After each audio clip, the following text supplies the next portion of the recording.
Good morning. हम लोग आज पढ़ेंगे सेल डिवीजन। कितने प्रकार के सेल डिवीजन होते हैं, क्यों सेल डिवीजन होता है, आखिर पर्पस क्या है सेल डिवीजन का, सेल डिवीजन का मतलब क्या होता है, ये सब कुछ आज हम लोग जानेंगे इस चैप्टर में। तो सेल डिवीजन क्या होता है? सेल डिवीजन को हम लोग हिंदी में बोलते हैं कोशिका विभाजन। ये कोशिका विभाजन तीन तरह के होते हैं। पहला है आपका अमिटोसिस, दूसरा है आपका मिटोसिस और तीसरा है आपका meiosis cell division. Mitosis cell division को हम लोग बोलते हैं समसूत्री कोशिका विभाजन। जो अमिटोसिस होता है उसको हम लोग बोलते हैं असूत्री कोशिका विभाजन, और जो मियोसिस होता है उसको हम लोग बोलते हैं अर्धसूत्री कोशिका विभाजन। हम लोग जो अमिटोसिस है उसको हम लोग ऐसे भी याद रख सकते हैं कि अमिटोसिस मतलब नो रूल, मिटोसिस मतलब इक्वल रूल एंड मियोसिस मतलब हाफ रूल।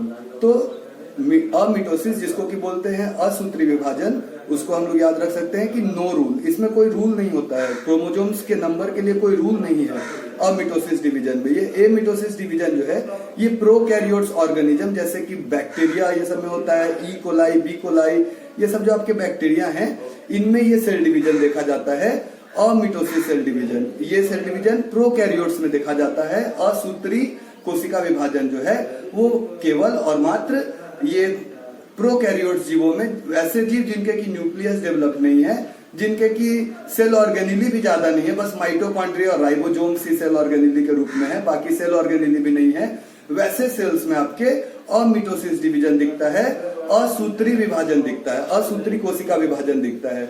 जबकि आपके जो यूकैरियोट्स हैं, मल्टी सेलुलर ऑर्गेनिजम्स हैं, उसमें आपके मिटोसिस सेल डिवीजन दिखता है।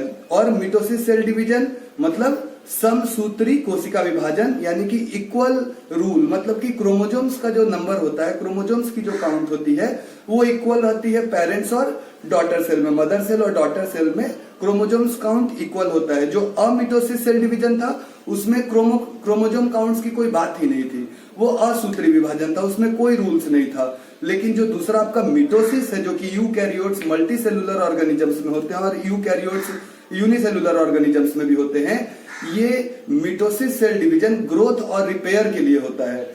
मिटोसिस सेल डिवीजन के माध्यम से हम लोगों के बॉडी का जो ग्रोथ होता है, प्लांट्स का जो ग्रोथ होता है, एनिमल्स का जो ग्रोथ होता है, जो विकास होता है उनके शरीर में, जो उनके अंग बड़े होते हैं, शरीर बड़ा होता है, तो ये ग्रोथ मिटोसिस सेल डिवीजन के जरिए हो पाता है।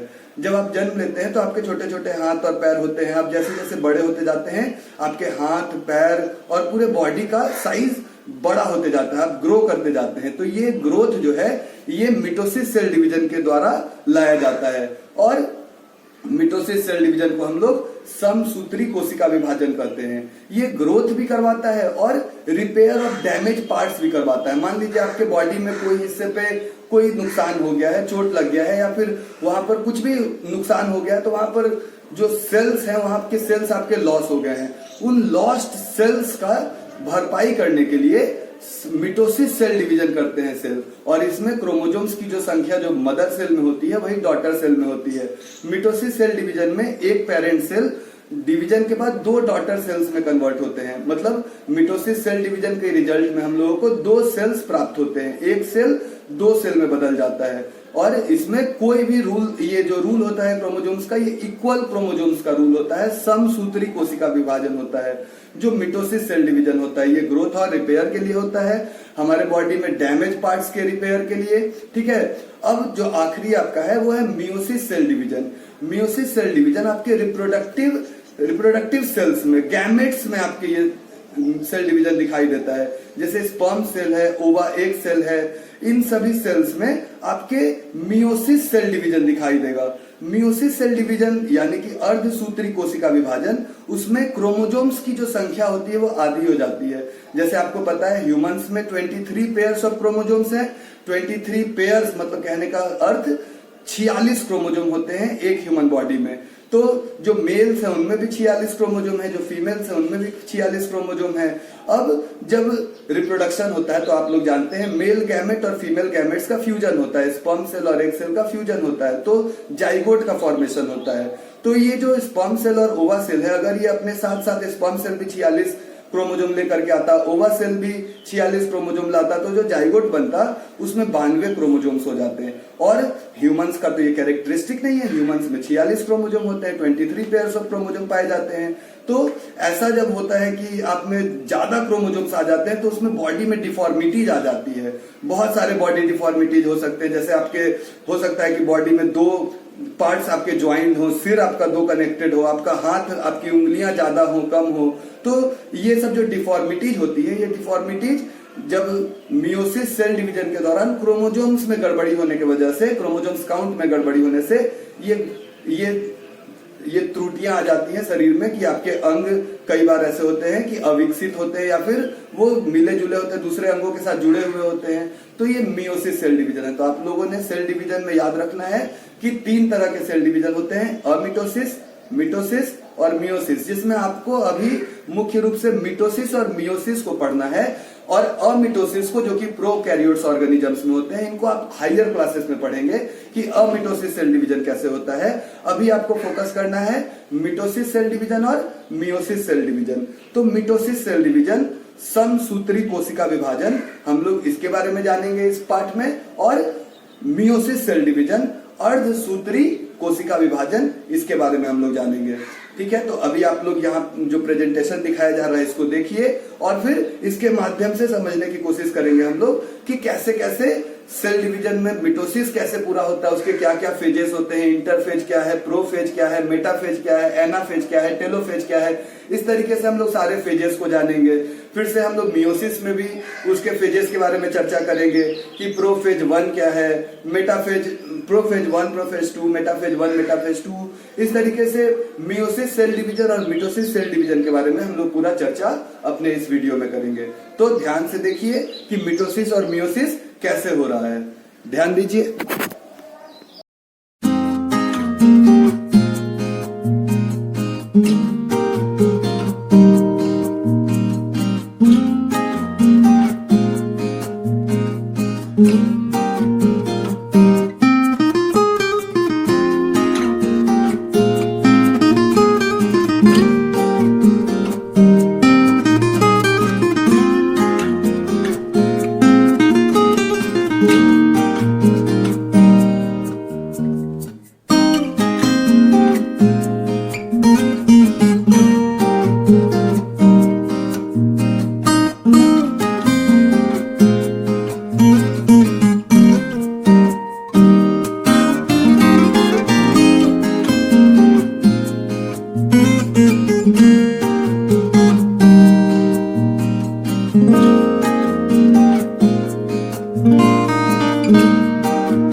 Cell. Why cells are called the fundamental unit of life? Why it is called the basic structural and functional unit of life? तो हम लोग इसको देखते हैं, जैसे कि अगर यूनिसेलुलर ऑर्गेनिज्म जैसे कि अमीबा हो, उसका तो पूरा स्ट्रक्चर एक सेल पे ही डिपेंड करता है, वही सेल उसको स्ट्रक्चर देता है। तो इससे हम लोग देख सकते हैं कि यूनिसेलुलर ऑर्गेनिज्म का तो पूरा स्ट्रक्चरल यूनिट उसका सेल ही है, ठीक है। और उसके सारे जो लाइफ फंक्शंस हो रहे हैं, लाइफ प्रोसेस के जितने भी फंक्शन है, न्यूट्रिशन का, रिप्रोडक्शन का, कंट्रोल कोऑर्डिनेशन का, जो भी जितना भी प्रोसेस हो सकता है न्यूट्रिशन में, जैसे आपका जानते हैं आप लोग कि न्यूट्रिशन में आपका सबसे पहले इंजेशन होता है, फिर डाइजेशन होता है, फिर एब्जॉर्प्शन होता है, उसके बाद एसिमिलेशन और फिर अंततः एक्सक्रीशन होता है। तो इस तरीके से एक यूनिसेलुलर ऑर्गेनिज्म के शरीर में तो सारा प्रोसेस एक सेल में ही होता है, तो उसका एक सेल ही उसका बेसिक स्ट्रक्चरल और फंक्शनल यूनिट है। अब जब मल्टी सेलुलर ऑर्गेनिजम्स हैं, जैसे कि ह्यूमंस, जैसे कि प्लांट्स, जैसे कि आपके दूसरे हर्बीवोर ऑर्गेनिजम्स, कार्निवोर ऑर्गेनिजम्स, इन सब जीवों में जो आप जानते हैं कि सेल्स कंबाइन होकर के टिश्यू बनते हैं, टिश्यू कंबाइन होकर के ऑर्गन बनते हैं, ऑर्गन कंबाइन होकर के ऑर्गन सिस्टम बनते हैं, और ऑर्गन सिस्टम्स कंबाइन करके एक ऑर्गेनिजम्स के पूरे लाइफ प्रोसेस को चलाते हैं। तो हम लोग देखेंगे कि जैसे टिश्यू है आपका मेरिस्टेमेटिक टिश्यू, परमानेंट टिश्यू, और आपके जो ऑर्गन्स हैं जैसे लीवर, किडनी, हार्ट, ब्रेन, और आप ये सब टिश्यूज ऑर्गन्स को बनाते हैं, ऑर्गन्स ऑर्गन सिस्टम को बनाते हैं, जैसे आपका respiratory system, digestive system, excretory system, तो कंट्रोल कोऑर्डिनेशन का नर्वस सिस्टम। तो इस तरीके से आपके अलग अलग सिस्टम्स को बॉडी में आपके सेल्स ही चला रहे हैं, सेल्स के जरिए ही टिश्यू काम कर रहा है, टिश्यू के जरिए ऑर्गन्स, ऑर्गन्स के जरिए ऑर्गन सिस्टम, और ऑर्गन सिस्टम के जरिए एक पूरा का पूरा ऑर्गेनिज्म। तो मल्टी सेलुलर बॉडी डिजाइन में भी हम लोग देखते हैं कि सेल्स के वजह से ही उनका स्ट्रक्चर और सारे फंक्शंस को वो मल्टी सेलुलर ऑर्गेनिजम्स कर पाते हैं। अब सेल्स जो होते हैं वो अलग अलग शेप और अलग अलग साइजेस के होते हैं। जैसे आप लोग जानते हैं जो ऑस्ट्रिच एग सेल है वो लार्जेस्ट नोन सेल है, वो सबसे बड़ा सेल है।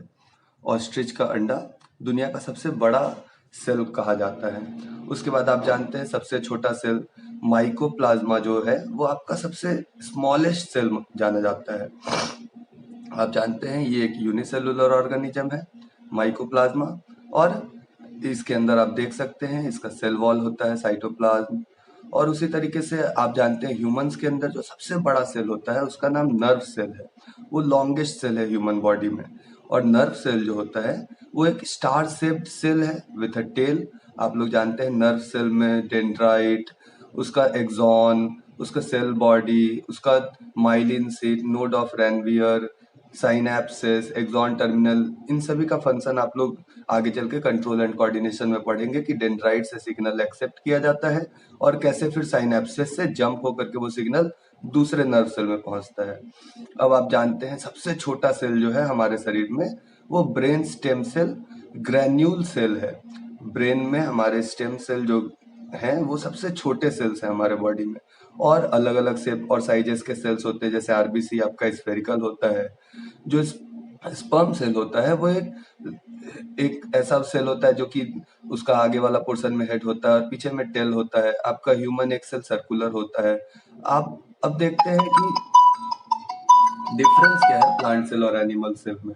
हम लोग एक एक करके सारे डिफरेंस को डील करेंगे। सबसे पहला डिफरेंस तो उनके स्ट्रक्चर में ही है कि प्लांट सेल आपका रेक्टेंगुलर है और एनिमल सेल आपका सर्कुलर है। दूसरा डिफरेंस अगर आप देखें तो प्लांट सेल में सेल वॉल होता है जो कि एनिमल सेल में नहीं होता है। प्लांट सेल में प्लास्टिड्स होता है जो कि एनिमल सेल में नहीं होता है। प्लांट सेल के वाक्यूल्स बड़े होते हैं और एनिमल सेल के वाक्यूल्स छोटे होते हैं। प्लांट सेल में न्यूक्लियस जो होता है वो जनरली शिफ्टेड होता है साइडवर्ड, लेकिन एनिमल सेल में न्यूक्लियस सेंट्रल पोजीशन एक्वायर करता है।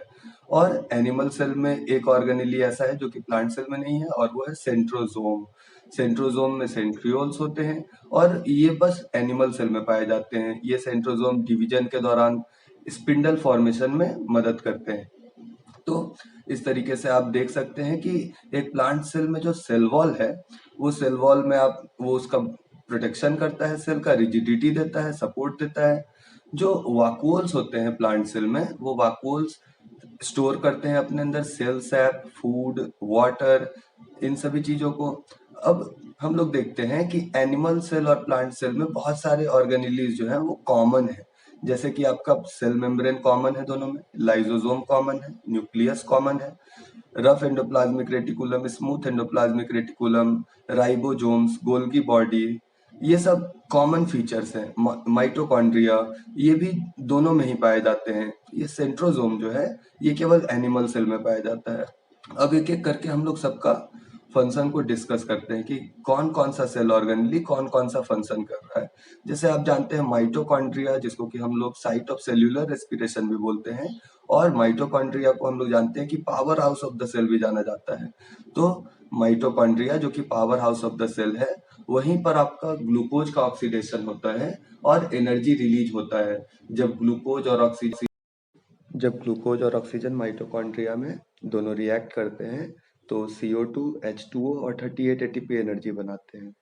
नेक्स्ट हम लोग जानते हैं कि क्लोरोप्लास्ट का क्या फंक्शन है। आप जानते हैं कि प्लास्टिड्स के अंदर आपका क्लोरोप्लास्ट, क्रोमोप्लास्ट और ल्यूकोप्लास्ट, ये तीनों पिगमेंट पाया जाता है। क्लोरोप्लास्ट ग्रीन कलर्ड पिगमेंट है, क्रोमोप्लास्ट जो आपके कलर्ड पिगमेंट है जैसे रेड, येलो, ऑरेंज, ये सब कलर्स। फिर से आपके ल्यूकोप्लास्ट जो है वो कलरलेस पिगमेंट है। उसके बाद फिर हम लोग जानते हैं कि लाइसोसोम, जो कि सुसाइडल बैग ऑफ सेल कहा जाता है। ऐसा क्यों से कहते हैं? लाइसोसोम्स के अंदर आप जानते हैं कुछ एंजाइम्स पाए जाते हैं, जो कि जब लाइसोसोम रप्चर करता है तो वो एंजाइम्स पूरे सेल में स्प्रेड हो जाते हैं और सारे सेल ऑर्गेनेलिस को डाइजेस्ट करना शुरू कर देते हैं, और इस तरीके से वो पूरा का पूरा सेल मर जाता है। The cell dies because of digestion by the enzymes.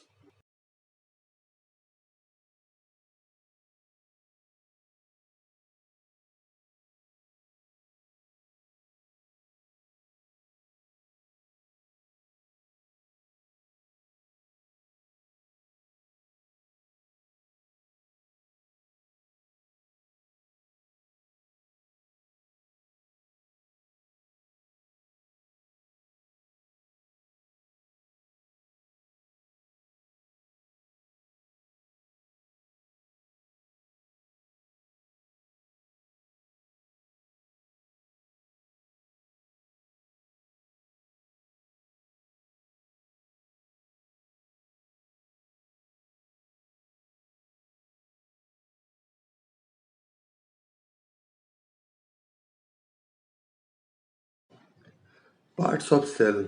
आज हम लोग देखेंगे कि एक प्लांट सेल और एनिमल के सेल के अंदर जो डिफरेंट पार्ट्स हैं, जैसे उसके प्लाज्मा मेम्ब्रेन, सेल मेम्ब्रेन, उसके अंदर मौजूद माइटोकॉन्ड्रिया, राइबोसोम, लाइसोसोम, ये सब क्या फंक्शन करते हैं। एक एक करके हम लोग सारे ऑर्गेनेलिस को डिस्कस करेंगे।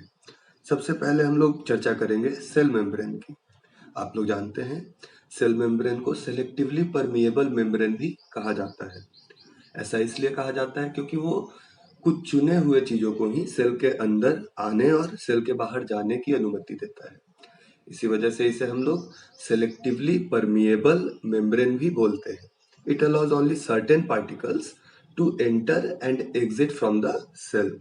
Okay, next part of cell is cell wall. Cell wall is exclusively present in plant cell and certain bacterial cell. Animal cells lack cell wall. Cell walls are made up of cellulose and chitin, and it is the outer covering in plant cell. It is the outer covering after plasma membrane. We know that cell wall gives rigidity to the cell. It provides shape to the cell, and it protects the content of cell. When water from inside of the cell is lost due to osmosis, the plant cell shrinks, and this shrinkage of cells due to loss of water by osmosis is called plasmolysis. Okay, and due to cell walls, plant cell can withstand much greater changes in surrounding medium. Okay, our next cell organelle is nucleus. We know that nucleus is a double layered covering. Nuclear has a double layered covering, which is its nuclear membrane. It also contains nucleolus in the center. We can see nuclear pore in between the nuclear membrane. इन्हीं nuclear pore के बीच से जो particles हैं वो nucleus के अंदर और nucleus के बाहर जा आ पाते हैं, ठीक है। और आप न्यूक्लियस में क्लियरली देख सकते हैं कि एक डेंस क्वाइल्ड नेटवर्क है और वो नेटवर्क हम लोग क्रोमैटिन नेटवर्क के नाम से जानते हैं। उसे क्रोमैटिन फाइबर्स भी कहा जाता है। ये क्रोमैटिन नेटवर्क दरअसल क्रोमोजोम्स का डेंस और क्वाइल्ड नेटवर्क है। क्रोमोजोम्स क्या होते हैं? क्रोमोजोम्स हमारे न्यूक्लियस के अंदर जो क्रोमोजोम्स हैं उसमें जानकारियां होती हैं, जानकारियां इनहेरिटेंस की। जो हमारे अंदर जो कैरेक्टर्स होते हैं जो कि ट्रांसफर होते हैं हमारे पेरेंट्स से बच्चों के बीच में, पेरेंट्स से ऑफस्प्रिंग्स में ट्रांसफर ऑफ कैरेक्टर्स जो होता है, जो transfer of characters of transfer of information होता है, वो क्रोमोजोम्स के द्वारा ही किया जाता है। आप जानते हैं क्रोमोजोम्स के अंदर उनके खुद के अपने डीएनए और प्रोटीन्स पाए जाते हैं। डीएनए जो होता है उसका फुल फॉर्म होता है डीऑक्सी रिबोन्यूक्लिक एसिड और ये डबल हेलिकल स्ट्रक्चर होता है। डीएनए के जो फंक्शनल सेगमेंट्स होते हैं उन्हें जीन्स कहा जाता है। जीन्स जो होते हैं उनमें आपके इंफॉर्मेशन स्टोर्ड होते हैं, जो कैरेक्टरिस्टिक्स होते हैं पेरेंट्स के वो उनके जीन्स में स्टोर्ड होते हैं और उन्हीं जीन्स के माध्यम से वो ऑफस्प्रिंग्स में, प्रोजेनी में ट्रांसफर होते हैं। अब इनका बहुत बड़ा रोल सेल डिवीजन के दौरान भी होता है। ये क्रोमैटिन नेटवर्क जो है ये स्पिंडल फाइबर्स बनाते हैं सेंट्रोजोम के साथ में मिलकर के, और जो सेल के अंदर ढेर सारी जो केमिकल एक्टिविटीज हो रही है उसको भी न्यूक्लियस कंट्रोल करता है, ठीक है। इसी वजह से हम लोग न्यूक्लियस को मास्टर ऑफ द सेल भी बोलते हैं और न्यूक्लियस को control room of the cell भी बोला जाता है, क्योंकि न्यूक्लियस का बहुत ही महत्वपूर्ण भूमिका है सेल डिवीजन में और न्यूक्लियस ही सारे केमिकल एक्टिविटीज को सेल के अंदर दिशा निर्देश दे रहा है, कैसे वो एक्टिविटीज होंगी उसको न्यूक्लियस रेगुलेट करवा रहा है। अगला है आपका साइटोप्लाज्म। साइटोप्लाज्म वह क्षेत्र है जो कि प्लाज्मा मेम्ब्रेन और न्यूक्लियर मेम्ब्रेन के बीच में है। ये साइटोप्लाज्म में फ्लूइड भरा हुआ है। इन्हीं फ्लूइड में आपके सेल ऑर्गेनेलीज फ्लोट करते हैं और आप जानते हैं कि ये सेल ऑर्गेनेलीज जो है ये बहुत ही क्रूशियल फंक्शंस और केमिकल एक्टिविटीज को चलाते हैं सेल के अंदर। आप देख सकते हैं अगला आपका जो सेल ऑर्गेनेली है वो है एंडोप्लाज्मिक रेटिकुलम। एंडोप्लाज्मिक रेटिकुलम जो होता है वो मेम्ब्रेन बाउंड ट्यूब्स और सीड्स का नेटवर्क होता है। जो एंडोप्लाज्मिक रेटिकुलम होता है वो दो तरह का होता है, स्मूथ एंडोप्लाज्मिक रेटिकुलम और rough endoplasmic reticulum. Smooth endoplasmic reticulum जो होता है वो रिस्पॉन्सिबल होता है for synthesis of fat molecules, lipids, और जो रफ एंडोप्लाज्मिक रेटिकुलम होता है वो रिस्पॉन्सिबल होता है प्रोटीन सिंथेसिस के लिए। ओके, आप लोग जानते हैं स्मूथ एंडोप्लाज्मिक रेटिकुलम जो है वो जरूरी है आपके बायोजिनेसिस के लिए। और ये कैसे बायोजिनेसिस करवाता है? स्मूथ एंडोप्लाज्मिक रेटिकुलम से जो फैट मॉलिक्यूल्स और लिपिड्स प्रोड्यूस होते हैं उनके मदद से सेल मेम्ब्रेन बनाया जाता है, और जो सेल मेम्ब्रेन बनाने की प्रक्रिया है उसे हम बायोजिनेसिस कहते हैं। रफ एंडोप्लाज्मिक रेटिकुलम जो है वह एक नेटवर्क सिस्टम बनाता है, ठीक है। और इस नेटवर्क सिस्टम में जब राइबोसोम्स अटैच्ड होते हैं तो वहां पर प्रोटीन सिंथेसिस हो पाता है, ठीक है। तो रफ एंडोप्लाज्मिक रेटिकुलम जो होता है उसको हम लोग प्रोटीन सिंथेसिस के लिए जानते हैं। अगला आपका महत्वपूर्ण सेल ऑर्गेनेली है गोल्गी बॉडी। गोल्गी बॉडी जो है उसमें एक सिस्टम है मेम्ब्रेन बाउंड वेसिकल्स का, जो कि सिस्टर्न्स के रूप में अरेंज्ड होते हैं, ठीक है।